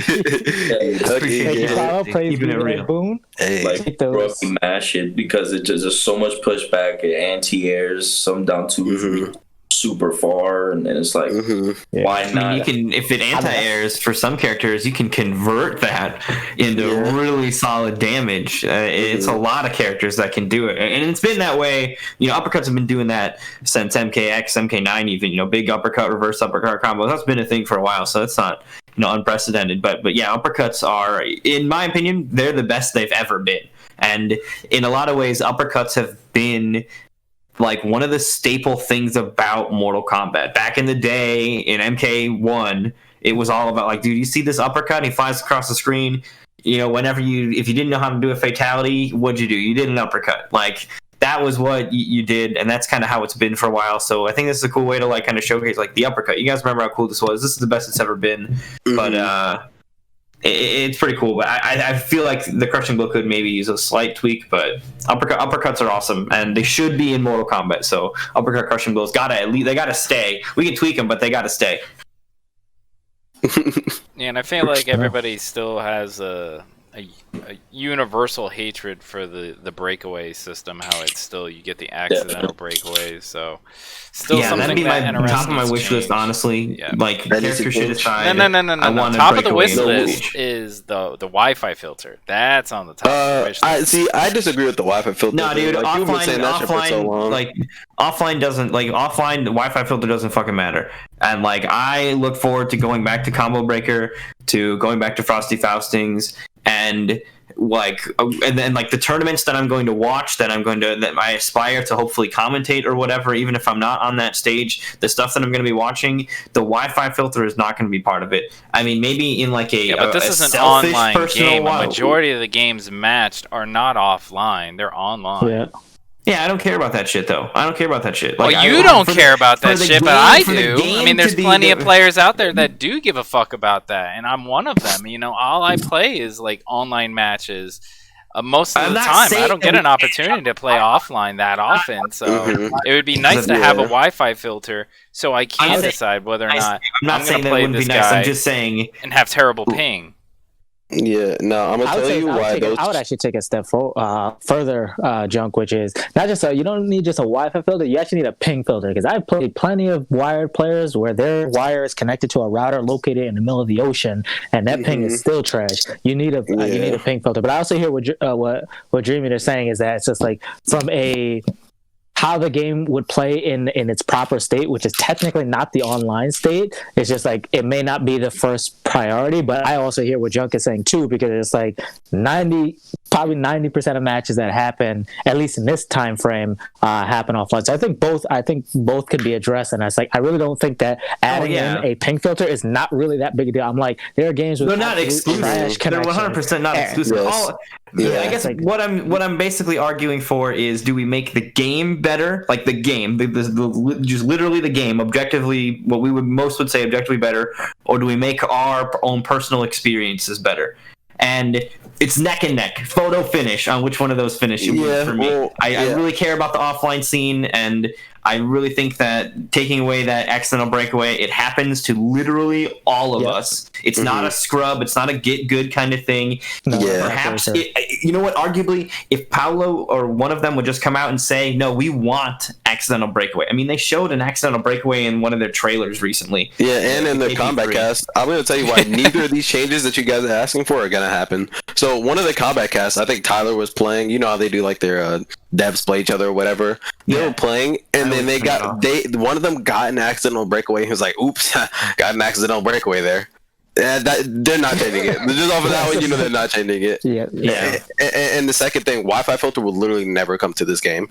Ping filter is plausible. You could expect that. But a Wi-Fi filter, I feel like making it to where Wi-Fi kids have to play against other Wi-Fi kids all day is going to lead to an unhappy online experience for majority of the people that are on Wi-Fi. So they would end up not the playing. majority of people who play the game. This is what I'm saying. It's not a priority. I agree with what K7 is saying. It's not a priority. The majority of people are not tournament players who want the best connections and everything has to be wired. I would guarantee the overwhelming amount of people who bought this game are on a Wi-Fi connection. So it's just like NRS probably doesn't necessarily feel it to be a priority because, again, in the grand scheme of the millions of people who bought MK, we probably represent a small minority. Okay, but hold on. Okay, one additional aside to that. Then I'll say, let me add this then. If we're talking about a Wi-Fi filter that is exclusive to Combat League, do you know how many casuals, the people that we're talking about that are on Wi-Fi, that are just straight up casuals that don't give a shit, that would feel like their experience is ruined by having to play other Wi-Fi kids? Do you think that those players make it to the point where we're running into them? Like the players that are asking for a Wi-Fi filter, we're not doing it because we're sick and tired of running into Johnny Uppercuts and his Wi-Fi. We're sick of running into Notorious Dickhead and his underwater connection, who cares about the game, plays well, but he lives in the middle of nowhere. He's on some college campus and he can't get off of a wire. I think a Wi-Fi cash register. Yeah, I think a Wi-Fi filter would maybe like hurt to some extent, but if you made it a Wi-Fi filter exclusively to Combat League, which already has a bunch of other weird restrictions on it as well, like under the hood stuff as well attached to it about the way that Combat League works, I think that it wouldn't actually be that bad, because if people that are playing Combat League, if there is this big pool of Wi-Fi only Combat League players, which with a handful of wired players sprinkled in there, then those are the players that when they play Combat League, that's all that they run into, is that pool of players. They don't run into the tournament level players. If we're talking about the majority of the players, the casual players that play on Wi-Fi, then that is what those bottom ranks of Combat League are. So it wouldn't impact them, and it would really only be an impact in the higher levels for the players that are genuinely trying to get away from these Wi-Fi, and most of the time just notorious Wi-Fi players. So it's exactly, because you know exactly who they are. You see that exactly. Yep. Yeah, dude. And it's just like, and Nemesis, the game taunts you. Like, remember the last time you lost fucking points? Here we go again. Yeah, right. Bro, the 140. It's nothing worse than when you see that 150 MS and you can't decline. Yeah, right. No, the thing that hurts worse than 150 is 149. 149 hurts way worse. Dude, I'd be seeing people that I'm like, all right, the matchup is a 120 MS. All right, I'm good. All right, cool. No, as soon as I get in that, spiking, you know that's yeah, and then as soon as I get in, I'm like, what the fuck? It's hitting 400 and shit. What's going on here? This is what I'm saying. You need Mortal both. It's not Kombat's just like a Wi-Fi. Tinder, dude. It's just catfish photos. So every single one of us gets catfished by these connections. Like, damn, 50 MS, this looks good, and then immediately up into like the hundreds, 150. This looks playable. 300, here we come. Like, we're all getting catfished by these connections because they do it. But like the way it works is, I'm not like for sure 1,000% the way it works, but I'm telling you how it should work. It should like, I guess, connect you guys and leave it there for like a few seconds, and then get the average ping off of like the time that you've been connected to each other. I think another factor though is what's going on. Like the amount of data being sent to just like, hey, what's your ping versus like, hey, here's what my game's doing is a lot more data, which I think contributes to it to some degree. The just amount of stuff that it has to process that, because it genuinely feels like, okay, at the menus we get this ping, but when we're actually in the game, you got to add another 30-40 ms to it to get what we're actually going to be playing on. I mean, Kay, can we talk about that 9 ms that we had the other day though? Hey, bro, that was beautiful. That shit was damn near offline. Bro, it's truly a work of art. Were you in a van outside his house on some terrain? What was that? Might have been in his attic. Might have been in his attic. It's crazy. Yeah, he might have been in the attic, bro. We don't know. We don't talk about it, though. 9 ms, that's crazy. The lowest I've seen, I think, is like in the 30s. Yeah, for me, at least. I've seen 50s. That's the lowest I've ever seen. And I think that was a crazy ass crispy fungus. I got that with crispy fungus, and I've heard everybody say like Notorious like he's laggy and stuff, but me and him synced up, and it was like the cleanest game that I've seen so far. Really, the lowest I've gotten was like 4 ms. It was actually nuts. I was like, who is this? Like, are you in the next room? Can I friend you? Right, he does play Mortal Kombat. He just never told you. Oh, but That'd be awesome. pretty wild. I loved hearing all that discussion, but I do want to transfer over a little bit to the Wii Play. Seriously, guys, what an event for us Mortal Kombat fans. Seriously, it was so cool. And actually, you know, K7 was able to... I actually got the invite, but was not able to go due to passport bull crap. Yeah, passport nonsense. Very, very unfortunate. But, dude, the production that We Play put up for Mortal Kombat was absolutely insane. I don't know if anybody here saw the entire event, like, into its entirety, but they had, like, you know, they had the little fight at the beginning with, like, you know, Noob and Johnny and, you know, Sub-Zero and Scorpion. They had, like, DJs, they had lights, they had everything that you could expect from a very high-level production event. Like, that was absolutely insane, and I hope to see more of that in the future. I mean, Dream, what did you think of the event? And then we'll go on to everybody else. Oh, I thought that the We Play production was really awesome. It reminded me, I don't know if any of you guys are, I don't watch League, so I don't know if they do this in League, but if you guys are familiar with Dota at all, at the International, they have like these, when the players pick their characters, and, you know, it's a MOBA, so the draft is like, you know, character gets picked over here, and then the other team, they kind of go there back and forth, but they have like these AR like holograms of these characters that are rather large that show up in front of them, and they were doing that kind of stuff for some of the screens and the commentators in the We Play event as well. So Ketchup and Mustard were not actually on site, but they were doing commentary. I believe that Mitsu and History Behind the Warrior, it was a similar situation that they weren't on site. So they were available in like these.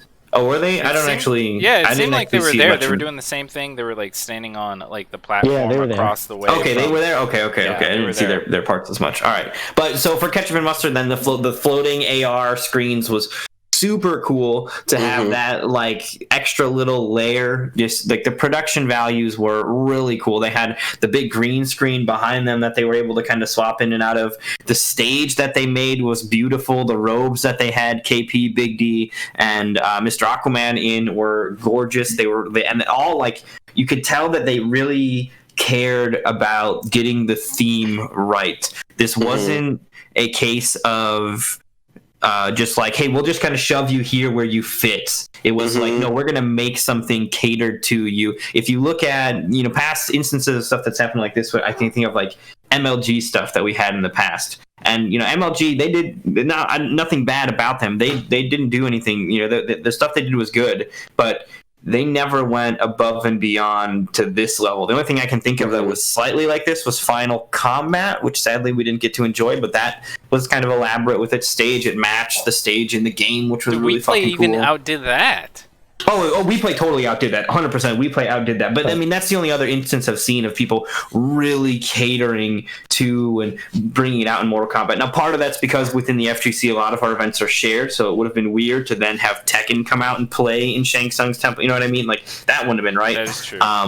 So that's part of the reason why we don't see that at our current majors. But, you know, we had the Summit I think when MK first came out, now we've just had this WePlay thing, and I think these kind of invite things are really, really cool. And as long as grassroots events and like, you know, even events like the ones that me and Junk are about to run and the ones that I usually run, online stuff like that, I think as long as those still have a place, which I think they absolutely will, we should absolutely be getting more of these invite stuff. SlikBeatz, how do you feel about WePlay? Did you get to watch any of it? Yeah, I ended up watching the whole thing. I love the whole tournament, especially like how every day, where I think it was just the first day where it was kind of like casual, where like their character was, or everybody was playing with their like third or secondary character. Yeah, the 2v2 tournament where everybody was playing without their mains, basically. They couldn't play as their main. I think they were maybe restricted from their secondary, but some players like don't have a secondary, so it was like a whatever. I think like Averk was like he was playing Liu Kang, which is what he usually plays secondary. But nonetheless, it was, like you said, much more casual. They were playing different stuff on that first day. Yeah, I think when looking at like a very well organized tournament, I think the most important thing to really look at is how they treat the players, and how, you know, I really seen that the players were well taken care of, and they let them have a casual tournament first so they can get used to the offline again. And honestly, I didn't even think about that aspect of it. Putting them in that kind of somewhat pressure stakes environment of this is offline. I think there was some money on the stake online. Oh, yeah, there was. But this is your first offline thing that you've done in a long time, other than the practice that they had in their stations. I mean, whenever they might play at home in the lab or whatever. But to give them access to a quick tournament to practice in that, I didn't even think about that, SlikBeatz. That is really smart, actually. That's a really cool aspect of it, too, because that did get them warm up to give us an incredible show. What did you think about the show itself then the next few days, Slik? Man, I think it was something the scene needed. You know, like that's true. A fresh offline tournament. I mean, from Final Combat to now, the game has changed so much. And I think just giving the opportunity to the players. I mean, not only was the community taken care of, I mean, we had like 10,000 people show up to watch the stream. You know what I mean? Like the community showed out. And I think just being able to witness how much the game has evolved, how much the players themselves have evolved. I mean, the caliber of, you know, skill that was at WePlay was nowhere near Final Combat. Like, and we had, I mean, how many Final Combat participants were in the WePlay tournament? Well, we were missing arguably the two at the top, Sonic Fox and Ninja Killer. They either declined to go or weren't invited. For whatever reason, they were not there, which I think would have definitely shaken the results up somewhat. We saw Tekken Master end up winning it, but competition was still nonetheless incredibly fierce. And I liked the variety that it was. I thought it was refreshing that they didn't. I mean, I don't know the circumstances, but that the fact that they weren't there, I thought it was really refreshing seeing, you know, a lot of the other players get highlighted. Agreed. I 100% agree. I same thing. I don't understand. I don't know what the circumstances were, whether they declined or weren't invited, but nonetheless, it was kind of refreshing to see a different podium ultimately at the end with K7 would have been there, but I mean, yeah, that would have been awesome if K7 was there. I wish I could have gone. Yeah, K7. How do you feel about these kind of events in like the future? And this is like actually my bad. I didn't mean to cut you off. Oh no, I'm just saying you would have gone to this one, right? It's unfortunate that you couldn't go to this one. So I'm sure another opportunity comes knocking, you'll have that passport ready. So I'm sure that means you'd love to see more of these, right? Oh, absolutely. The production was phenomenal. Like they did such a good job, like you said, like with the theme, the presentation, like everything about it was so enjoyable to watch. And also like it was just something about seeing another offline tournament after so long. It was just like you see how many people they had viewing. It was just so many. Like I think everybody in the community was there and willing to watch, because they did something nice for our community, which, you know, usually doesn't happen. Like you said before, we usually get tossed to the side, even when we did have offlines.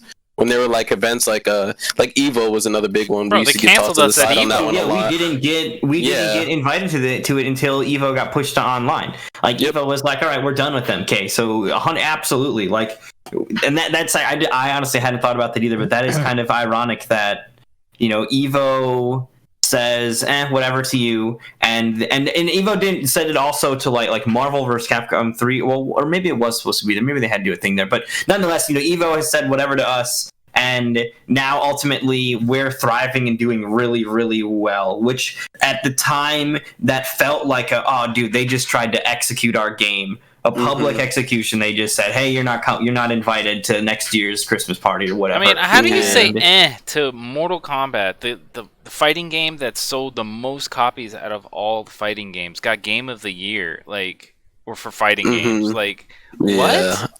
I don't know how you actually. I don't know how they do it either. I think, whoever declined it, I don't know. There's always been this weird tension between MK and Street Fighter, and Evo, like it or not, is Street Fighter centered, and then it kind of trickles down from there. I think one of the interesting things about Evo had always been, or I guess about our participation at Evo, is there's not as much crossover as there is within some of the other scenes. So King of Fighters and BlazBlue and Marvel vs. Capcom, those are all games that if you play though, you can kind of, it's not unheard of to know that somebody plays multiples of those, but MK has such a unique feel, the block button, etc., that it does have a bit of its own unique audience. And I guess it's, when we first got to Evo, the very first times that we went to Evo, our scene was still dominated by some of those like Capcom players, like Justin Wong, Chris G. Yeah. Those were the players on top, and that continued to happen a little bit in MKX as well. But here in MK11, it really feels like our scene has finally gotten its time to really find its rhythm, find its competitive drive and spirit within the whole community, that we're all getting better at such a huge rate that, when it used to be free and that those other players from other games could just come in and win on fundamentals, now it's like, nah, man, you need to have been here and practicing for a while, because we are going to just run the gauntlet with you otherwise. And I think that's been really cool. It's unfortunate that as soon as we kind of hit that level, Evo says no, but we are thriving nonetheless, able to get some of these cool tournaments. It is sad that we didn't get to see you at this one, K7, but hopefully we'll get to see you at one in the future. Yeah, I hope so too. I'm pretty sure that they're probably going to extend the invite to your boy, but if not, we'll see. Better. Absolutely. Soul Warrior, did you get to catch any of the WePlay action? I did. I watched most of it, and the biggest takeaways, obviously, I agree with everybody with the production value was off the chain. It's going to be very hard for any other organization to come and try to match that. But with they set the bar real high. Yeah, it's like really high. It just start to finish. The only thing that was a little questionable was that interpretive dance by Sub-Zero, but we won't talk about that. But why Sub-Zero? Why not I was happy to see it, man. I'm happy to see it, but it's definitely sus, but that's fine. But one of the key takeaways that I had was the players that they invited. I thought it was really cool that they invited people like Infinity and some other folks that maybe you wouldn't necessarily be used to seeing on that kind of invitational or big stage. The fact that they didn't just go with the traditional, like, all right, well, here's all the final combat people, just do it all over again. That they did decide to expand that. That to me is like very happy. That's not to take away from Sonic or Ninja or anybody. Obviously, they're the best players on the planet. Nobody's questioning that. But it's just like, it is hype to see other people get that opportunity. So it's going to be interesting to see how moving forward, whether it's WePlay or other organizations handle these invitationals, because sometimes it's like there's multiple ways to go about it, right? You can sometimes just pick the players that you know by name. Sometimes they could be there's going to be some kind of qualifier or something like that in order to get to this, because you got to remember the fact that they were able to put together a stage and have all this personalized stuff. They were able to do that because it was a small group of people. Evo is much different, right? Which is you had 1,000 people flying out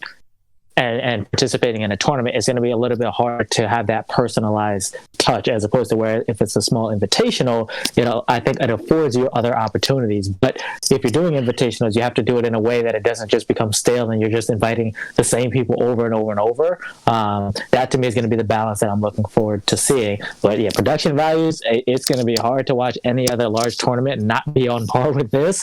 It's going to be tough. It's going to be tough.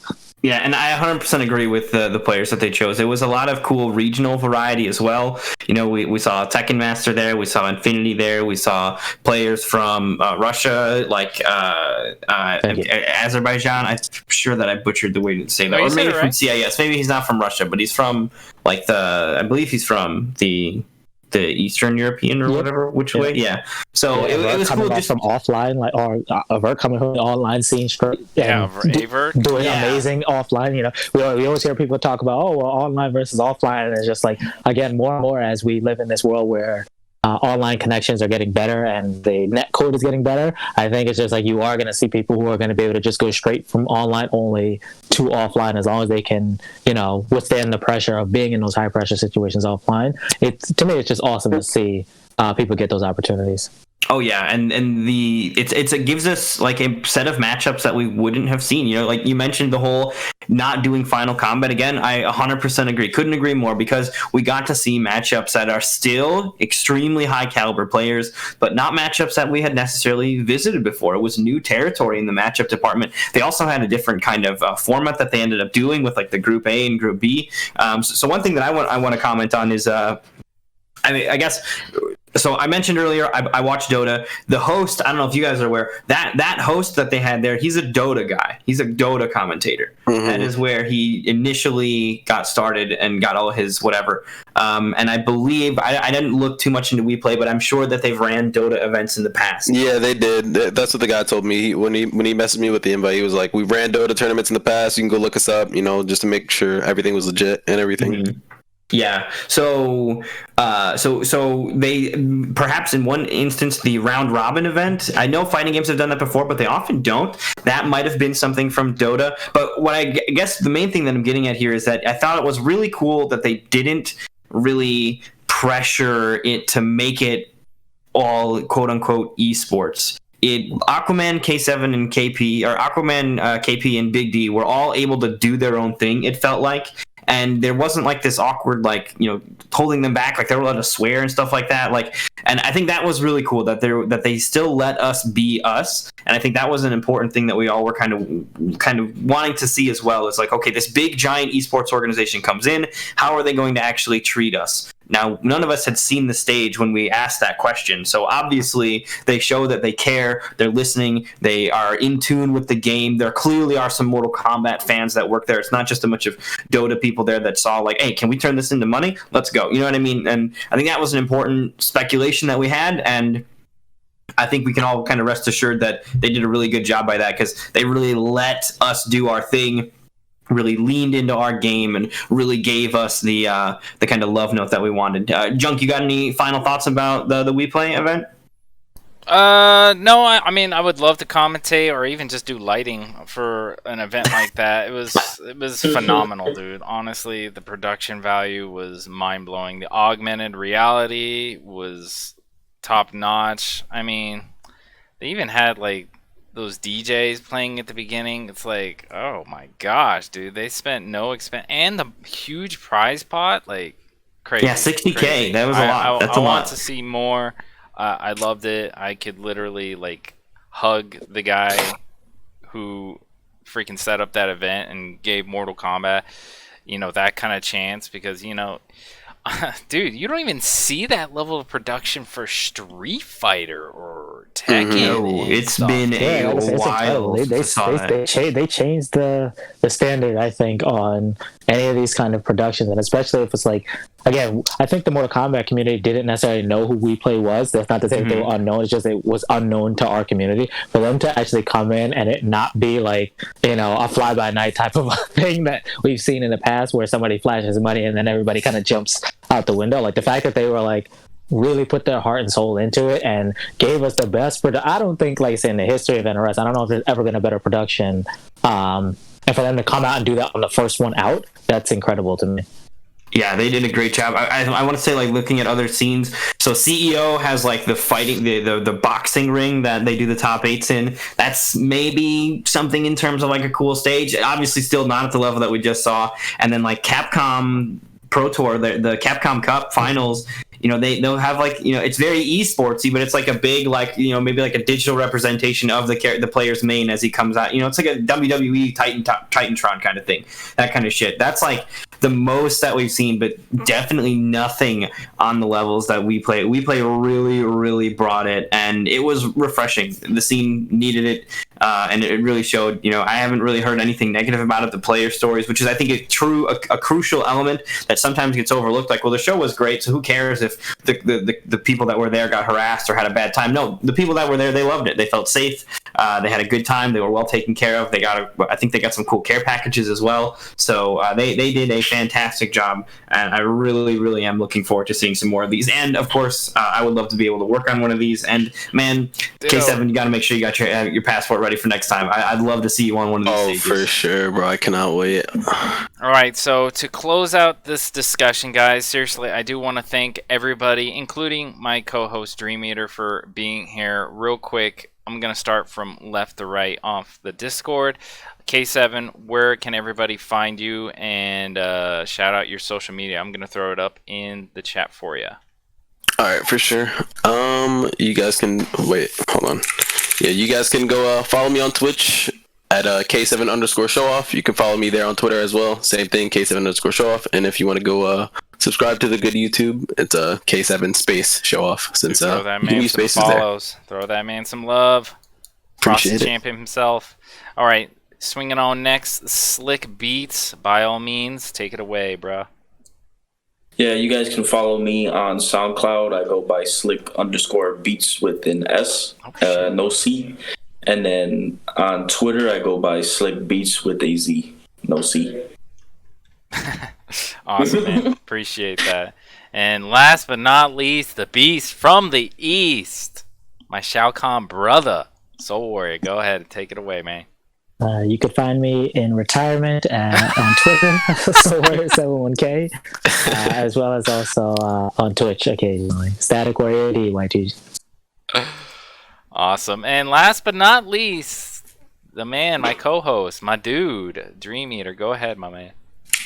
I guess me and Junk have a tournament that we're running. So because me and Junk are running a tournament, which we'll bring up in a moment here, I am kind of hanging back. The Nightmare series is on a little bit of a hiatus, cooking up some stuff in the background, but going to be focusing on the Junkyard Brawl. Don't worry, it'll be back. But in the meantime, I am kind of focusing on just kind of like hanging out, having a little bit more personal streams. So I'm going to be streaming some Combat League as well as doing some match analysis streams on a regular basis as well. So we're going to be taking a look at some footage and kind of breaking it down where I can push the pause button, talk about things, rewind, and get a little bit more, in depth with some of the stuff that's going on in this game. There's so much cool stuff happening in the game now, especially with customs, that it's a really fun time just diving into that. So you can catch that on my Twitch, which is twitch.tv/DreamxEaterx. That's where you can locate the, just me playing some Combat League, been running a lot of Rambo lately, or of course me doing that match analysis. And other than that, stay tuned for the Nightmare series Season 7 announcements whenever I have that stuff ready for you guys. It's going to be happening for sure. All right, and thank you again to all my guests and my co-host. I am Junk. I stream on twitch.tv/thejunkbox. You can also find my Twitter at JunkOnYoBunk. And that's going to be it for the State of the Game this week. Look out on my YouTube. Follow my YouTube at The Junk Box for more State of the Game discussions about Mortal Kombat 11 coming at you soon. So right now, me and Dream are going to get in some tournament results. So Soul Warrior, Show Off, SlikBeatz, if you guys want, you guys are free to go by all means. If you want to stay and add to the discussion for the tournament results, you're more than welcome to stay. But thank you guys again. I appreciate it. Yeah, you guys take it easy. I'm gonna get up out of here. All right, take it easy, homie. Thanks for having me, guys. Absolutely. Have a good one. Peace. Yeah, I really appreciate it, man. Totally, man. Okay, so Dream, let's get started on some of these tournament results. So do you want me to start off with the Pro Tour for Week 3? So I think first off, we can start off with something that happened last week that actually finished up, which is going to be Destroyers, Champions of the Realm. We'll hop into that one first. So the top 8 from last week, unfortunately this week got interrupted, but last week we had Mighty Unjust taking that victory. He took it over Kevo Reborn in second. We had Honeybee in third, and then Pulse in fourth. Damn. So some huge killers in there over in the Champions of the Realm, and Mighty Unjust on top. Mighty Unjust, who's been kind of running the gauntlet in the ESL stuff, which I think that's I don't know, maybe there's like a week off or whatever for that, but he's been doing great over there, and here in Champions of the Realm, still crushing it. Dude, he's been doing crazy amounts of work when it comes to that, dude. He's won like 5 of those, I think. Yeah, I think so. He's got a ton of victories there. It's insane the work that he's doing, but unfortunately for him, not this week. No, actually, no, he actually did win this week again. He took it. Bam! See, there you go. He's on top of it. Damn, dude. All right, so you already did Destroyers. I'm gonna hop into EU before I go into NA. So the EU Pro Tour for Week 3, the losers finals went down to XRO Val, who was using Sindel versus Mercer R, and Mercer ended up taking it over Val 3-2 in a very hype set. He ended up going Scorpion first and then having to switch to Cetrion. And then from that was Sleeping Lions versus Mercer, who, I mean, Sleeping Lion ended up defeating Mercer earlier, and Mercer was playing Scorpion, got the reset with Scorpion 3-2, and then switched to Cetrion, where Sleeping Lion is a diehard Lao main, ended up taking it 3-0, and like Mercer was like doing good with his Scorpion, but the switch from him going from Scorpion to Cetrion after the reset, I think really put the nail in the coffin, because Sleeping Lion was able to get a ton of momentum and just took it all the way. So that was the end results of the EU Pro Tour for Week 3. The NA Pro Tour for Week 3, I mean, I just want to put a little highlight on this. Titanium Tigers being a madman and taking it. Is this this is the ESL stuff, right? Yes, it is. Okay. Taking it over LSI Scorpion with no less than Shao Kahn, dude. Titanium Tigers is a freaking beast, dude. I'm not gonna put any shades on that. That was one of the hypest sets that I've seen so far. So you guys definitely go check that match out. And then it came down to Bio versus Titanium Tigers, and Titanium was using Kotal and Cetrion, and Bio, everybody knows, is a Kano main, was able to take it over Titanium Tigers 3-1 in losers finals. And then getting to grand finals, where Mighty Unjust stood waiting for Bio and actually took Bio down earlier in the bracket, used his Sub-Zero and took it 3-1 over Bio with a flawless block win, which was absolutely crazy. So if you guys want to, definitely check those matches out. And then we go to We Play, where we had Gur, Aver, Conquer, Hayate, Dublisk. I'm terribly at his name. I think it's too basic. Is it? There you go, Do Basic. I messed that up completely. Foxy, Tekken Master. I mean, a bunch of high-level players able to go. I mean, what hype matches we got from there. Tekken taking it 3-1 over Foxy. And honestly, that was just the beginning of it, because, I mean, Foxy was using some really high-level play with the Shiva that he had been displaying throughout pools. But when it came to Tekken Master, he didn't. And it seemed like Tekken was actually using some counterplay, because he ended up picking Jade to start off against Foxy's Shang, and then ended it with Jackie getting the 3-1 over Foxy Grandpa. I mean, that was absolutely insane. And then leading into the losers finals was Foxy, who was rocking Sub-Zero. So Foxy was like really changing his character pools a lot. And versus Hayate, who was using Fujin, it really came down to the wire. But Foxy was able to take it over Hayate 3-2 with his Sub-Zero.